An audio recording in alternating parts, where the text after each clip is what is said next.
Welcome. Welcome. So happy to be here. So good to be talking with you again. And I want to start off, Kara and I have had a few conversations when it comes to sustainability and the world and all the work that Amazon's doing. I want to start, though, with what has been something we've talked about a lot this week, related to the UN General Assembly and President Trump in his speech, his address. He said climate change is not happening, no more global warming, no more global cooling, predictions were wrong, made by stupid people, green scam, carbon footprint is a hoax. Yet, our president. Here we are, Climate Week NYC, more than 1,000 events going on this week. You've got speakers from a lot of industries, bankers, elected officials, insurers, experts in the middle of it all. We did a whole event from the global forum that Bloomberg Philanthropies puts on. European officials, everybody was talking about climate change and their initiatives and how they're not changing. Experts are all talking about the work they're doing. And this individual next to me really knows what's going on, has been working in it for a long time, and sees it from a lot of different angles. You're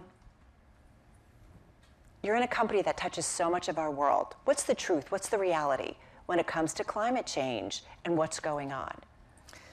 Wow. And initiative to stop it. Well, thanks for having me here. I think that right now, it's really interesting. This week, this Climate Week, we were just talking about this, seems bigger and busier than ever. There are so many events happening here, and the conversations are solutions-oriented, which is really exciting to see. And that's where we're focused at Amazon. We are in so many different industries. We've taken a long-term commitment to be net zero carbon across our global operations by 2040. And really what that means for us is we have embedded sustainability within our company. It is throughout all of our operations. We think long-term as a company, and that's what we're working on and will continue to work on. These are very long-term plans. They have been for many years. I've been at the company for 11 years, and we think long-term. And so that's what we're working on, and that's what I talk to all of my peers in other companies about. These are things that take a long time to address. So that's what we're focused on. That's what we're working on all around the world in the different industries that we're in. I want to pull up a chart. Bloomberg Intelligence did an ESG executive survey, and they found, like Kara and Amazon, the majority of respondents, 55%, think that they will meet their net zero targets versus 18% who said no and 28% who don't know. Because there's been some reporting about backsliding. You and I have talked about this narrative that is out there. I will say, it's safe to say when we have somebody come on air, that what they might say publicly versus what they're doing behind closed doors in terms of sustainability. They're continuing their efforts, but don't really want to put a spotlight on them. Help me make sense of the narrative that seems to be a pushback maybe on renewables. And I talk a lot about the US because of what we've gotten from the White House. And everybody we talk to says, we're watching the US. They're a big player in either helping us advance climate initiatives or slowing them down. I think that the power demands that AI is bringing and all of it, this is real. So I don't want to shy away from that. We always knew that a lot of these things are big, aspirational, hard goals. But these are things we have to strive for. This is both a very decisive decade and a decade where we're going to make a lot of change. And the technologies that we're striving for, they're available. We need to scale them. We need to scale them fast. The changes that we're making operationally need to happen now, but they're happening. So a couple examples. We committed to be renewable across our global operations. We had initially, when we set our goal to be net zero carbon in 2019 for 2040, we committed to be 100% renewable by 2030. We actually hit that in 2023. So 7 years early. We're the largest corporate purchaser of renewable energy in the world for the last 5 years running. But we've added now nuclear to that and expanded to clean energy because we need to keep up with the energy demands. When we set that goal, we also didn't anticipate that there would be a global pandemic. We didn't anticipate the supply chain crisis. We didn't really anticipate, we were working, obviously, AI's been around for a long time. We're working on AI, machine learning, but I don't think we anticipated all the way that AI would come. So everything that comes, we go with it, we innovate, we grapple with it, we'll figure out how to scale new technologies. So this is what we do. We innovate, we change, and we grow with it. And I think that, much like the electric delivery or electrification of our fleet, the progress has been fast. So we also ordered 100,000 electric delivery vans at that time. Right. We now have 35,000 on the road. Why is it happening sooner? Was it that when you guys laid out targets, you said, let's be a little conservative with this because we just don't know, it's somewhat new territory, we're moving, but why? It seems like you're able to hit it faster. Why is that? I think some of this we don't Not know. criticizing, No. great. Yeah, I mean, some of this we don't know how fast we can go or what will be enabled. And you know, some of this we don't know. People ask me all the time, what do you think the timescale of nuclear will be? Honestly, I'm not exactly sure. Nobody is. But we need to go at it fast and with scale, and that's what we're able to do. So I think continuing to invest, continuing to say this path also won't be linear. There will be years where there may be, we're not going to hit the goal that year, but we'll go and hit it again the next year. So as long as we continue to go after it and make progress, I don't think, what other choice is there? We need to continue to try to make progress on this planet towards our goals. Listen, you guys put out the climate pledge back in 2019. Went back and listened to that initial announcement with Jeff Bezos. The pledge was about improving the CO2's own direct actions, impacting your ecosystem, both upstream and downstream. Talk to us about the pledge today. How many people are on? How many people against a narrative that sometimes feels like it's pushing back against the idea of climate change? You're still signing people up. Yeah, this is something we didn't know if it would work. So we took this goal across, what is a very big set of operations and a big commitment for Amazon. And then we decided we wanted to make it a pledge because we thought if we invited others in and talked about what are the successes, what are the failures, and if we worked with the heavy industrial industries that we're in, right? So cement, steel, shipping, and tried to invite others in and say, how do we work together to send big market demand signals to change industries? We announced this week over 600 signatories to that pledge, which is amazing. And 100 of those in the last year. So we are continuing to see progress towards that goal. But the thing I want to emphasize is it's not just about signing up to a pledge. It is about really moving from a pledge to progress.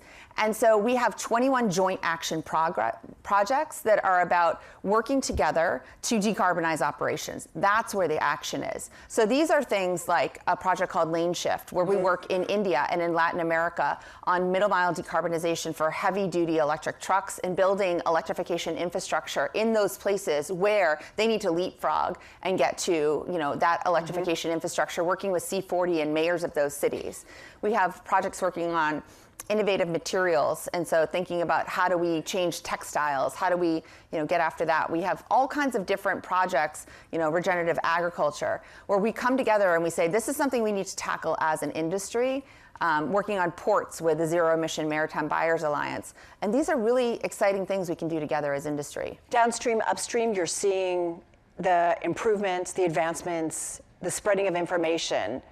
It's happening. It's happening. It's happening. One thing I want to ask you about is AI and sustainability, because part of the climate pledge, right, you guys talked about the importance of data and tools to measure climate impact and then figure out actions off of it to reduce that climate impact. But I also think about data is what's making AI so powerful and generative and LLMs and all that. Talk about AI, how can it be, like in the next decade, a net positive for sustainability? Or when we think about data centers, the impact on the environment, the risks to climate. Sure. Where's the balance? How does that happen? I love this question because I think one of the only narratives we're hearing right now is the huge impact that data centers have on energy demand. And we are building more efficiently. So we're using better materials to build data centers. We have chips like Trinium and Inferentia that are more efficient. We're also really looking at our water use with data centers. We have a goal to be water positive across AWS by 2030. And in India by 2027 across Amazon operations, because that's a water scarce area. Right. So we're really looking at all of the natural resources and environmental issues around, so we think of like a life cycle approach around data centers and energy. I already talked about energy, but around not just how we build, how we utilize data centers and the impact on the environment. But AI itself can absolutely be used also in sustainability and in all of the ways that we work in communities as a tool for good. So a couple of different examples. we have a packaging decision engine that we've been using for a while that helps our employees in our fulfillment centers to make the right decisions around packaging we send to customers. And we've seen changes. I don't know, have all of you, like in terms of goods that come from Amazon, it's definitely changed. Yeah, we've taken the plastic air pillows out of all of our packaging, so you'll only see paper dunnage in our packaging now. But we're also right-sizing packaging, and we've taken out 4.2 million metric tons of packaging since 2015. That's a lot of packaging out of the system. Right. By making decisions with AI about what packaging fits which product. We have another tool that we've had that helps us to make our carbon footprint decisions and gives us good information. We just created a tool internally called Rapid LCA for life cycle assessment decisions. So these are how you create the life cycle assessment of a product. This used to take months and is very costly for a company to do, to assess the life cycle assessment of a product. It now takes minutes. We did 4,000 of these last quarter. These kind of tools save time, money. Our scientists are now able to work on other things. But we also have ways that we're using them in communities, that humanitarian ways. So we're using them, Hurricane Helene. It hit, in Tennessee and North Carolina last fall. I love this example because it's both kind of for the people on the ground, had an impact, and also our first responders. So we were able to use AI in that community to go in. We mapped with drone images an area, 28 square mile area. And we mapped 32,000 drone images, and then we're able to, with AI, to process those very, very quickly and get that information to first responders to tell them where they needed to go right away, but also which terrain was unsafe so that they would be protected. So AI can get that information into a community in a disaster in minutes. And those kind of uses to work in community and work with our nonprofit partners is critical. Well, I want to go back to though, in terms of like power and AI, because I think there are folks listening, and we've had we've talked about this, we've talked about with your team, Amazon Web Services, the hyperscaler, lauding AI when it comes to sustainability, and I'm sure people ask you about it. And I know we have another chart just to get an idea of the surge in power demand from AI data centers. It's Amazon, it's everybody.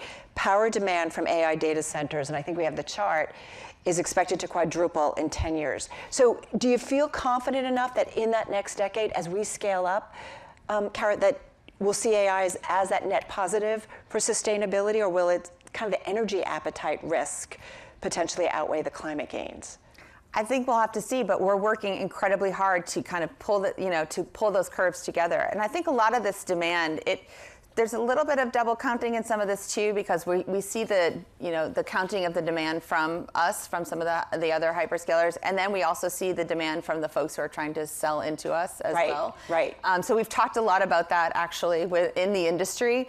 So I think we don't know yet what the demand looks like, and we don't know all of these things I'm talking about where the efficiency of what AI will drive. What's the collaboration among, I'm thinking, the major hyperscalers when it comes to AI? I mean, you guys have all thinking about it. You want to make sure you have the energy that's necessary and so on and so forth. What's the collaboration? We talk a lot, especially sustainability. There's a huge amount of opportunity in sustainability for pre-competitive collaboration, and the Climate Pledge is a great example of that. It's an area where we have these joint action projects, we come together, and not only as sustainability professionals, but we have what we call a science club. Our scientists come together. We have a communications collaborative where our comms people come together. So we have different folks within our companies who are coming together as well, which I love. I want to go back to water, because I have to say, 20, I've been doing this a long time ago, and I talked about wanting to do this big documentary about water as the next great commodity, and everybody's like, no, we're gonna be fine. Well, here we are, right? And water's an issue, and you talk to a lot of different industries, and they think about it. You guys did have some news this morning. Talk to me about Water AI Nexus. Yeah. I think this is interesting. Yeah, we launched a center today, which I think will be really interesting, a virtual center, and it's a combination of big utilities, academia, Amazon, and we're going to surface best use cases for how we can have AI can help on the Water AI Nexus. And so University of Pennsylvania is involved. I think it's going to be really interesting. We want to figure out how AI as a tool can help in detection. We have some use cases in agricultural commodity supply chains. We found some, leak detection, for example. We had one example where AI helped us to figure out a leak detection and save 9 million gallons of water that we wouldn't have otherwise been able to detect. So things like that, when we have these examples in our own supply chains and in ways that we've seen AI help, that's an exact example where that benefits no one if we keep that to ourselves. So get that out there, make a use case of it, and spread that as wide as possible. So we want to have that through academia as the great people to write those use cases up, right? Yeah. And then the utilities to say, here are our problems, right? Here are our problems in energy, or here are our problems in, in infrastructure, and then as corporates, how can we help? So that's why that Center of Excellence exists. And for any of you here who might want to, utilize that or have use cases or, even problems, that's where we want to hear from you. When there's road bumps, for an institution, and I don't know if it's easier for, I'm assuming, because there's resources with a larger organization like your own, but I think about, upstream, downstream, like the various, all the companies that you guys work with that's within your orbit. Is when there's a roadblock in terms of sustainability initiatives for a company, is it money? Is it resources in terms of doing? It can be. I mean, I think all of us only have 24 hours in the day, and you've already named so many issues that we need to focus on and work on. I mean, it's been a heavy week. It's been a heavy year. Well, I mean, and I think about all the things my teams focus on, right? We're working on decarbonization through all of the different, Amazon, we have our web services business, our Whole Foods business, studios business, devices, we make product, our retail, our fulfillment logistics, Kuiper, our satellites business. So we're trying to understand all of these industries and how we impact the world and how we can make changes to those businesses. And then we focus on water, on biodiversity, on preservation of nature. I could go on. Yeah. So all of these, it's a lot. All of these issues, and we're also looking at human rights and labor and protecting people in our supply chains and how they make all of these products and services.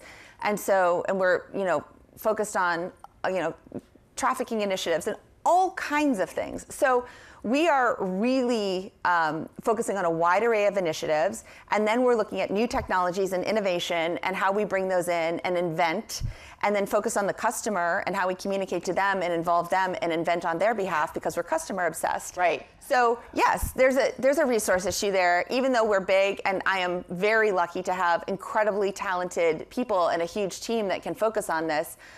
There's only so many hours in the day. So this is also, I want to mention the Sustainability Exchange. Yeah. Because we launched this, and I think this is a great place where we've also open sourced as much as we can. There's 7 different areas like buildings, water, all kinds of playbooks that we've put out there that were formerly proprietary information of Amazon. We've also had 40 other companies put their resources out there. So again, another place where we're just trying to put everything we can out there. I really just, if it's not coming through strongly enough, I truly believe open sourcing, putting information out, and having others share is the way to go. I want to ask you on the retail kind of side of it and selling, consumers, are they increasingly, are you seeing signs when it comes to Amazon goods that they're looking at kind of the carbon footprint, where things are made? Like, tell me what you're seeing. Or is there more interest in buying things that maybe have less of an impact on the environment? So they are. I'd frame it slightly differently. Okay. We have a program called Climate Pledge Friendly. So have you seen that? It's a green leaf. Right.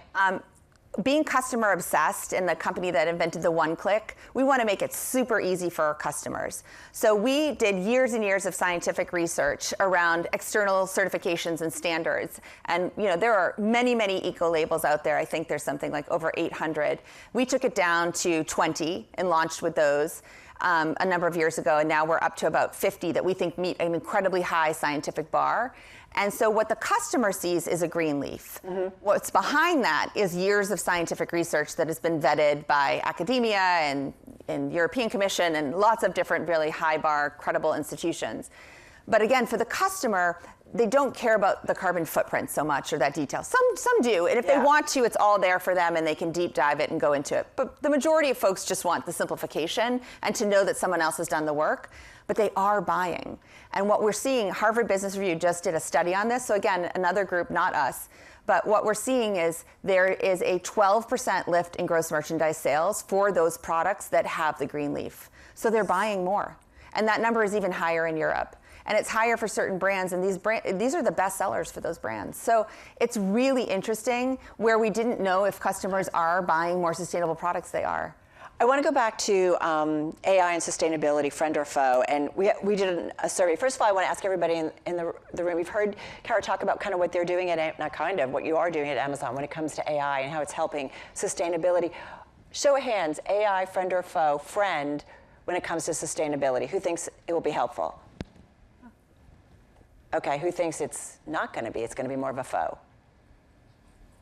Okay, and we actually have a chart that our Bloomberg Intelligence asked sustainability executives about AI being a friend or a foe. 67% of respondents see AI as a friend versus only 8% who see it as a foe. 25% don't know, so they need to do a little talking with ChatGPT. Having said that, I think ChatGPT would say they're a friend. Yeah, I would. Think harder. Think harder. There you go. This week that you've spent having conversations, AI and sustainability, or just climate initiatives, is there a big takeaway that you've had?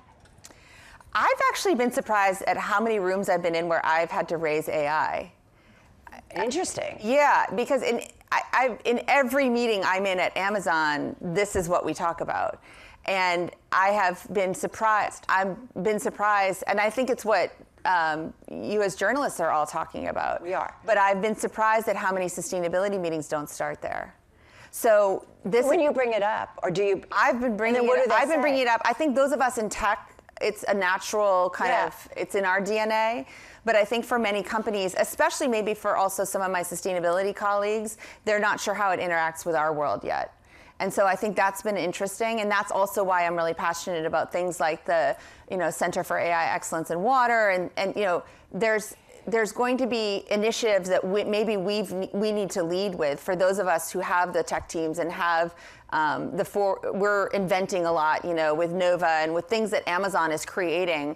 We need to be out there leading and showing the innovation and saying, this is how it's going to work. We created a tool at Amazon that detects for food waste.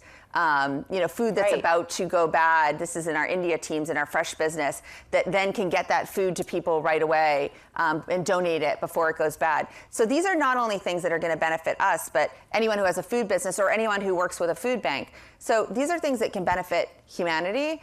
They're things that can benefit us as a business. I've talked about use cases in water. We've talked about things for disaster relief. There are things for packaging. There are things for LCA. I mean, I could go on and on. So there are tons of sustainability use cases, and we are in the early days. So opportunistically, I do want to encourage people to think about it as a friend, and to say, this is something as a sustainability team, if you're not already ingesting and thinking about, that's something you should do right away. And a lot of conversations still in sustainability center around the transparency of data and regulatory, and I think sustainability is going to be a huge unlock for harmonization and interoperability of data. To wrap up, I want to ask you, because it does feel like sometimes we're in a world where some things are moving backwards. What are you excited about? The next solution, that you are focusing on when it comes to sustainability, you and your team, like what is it that you're...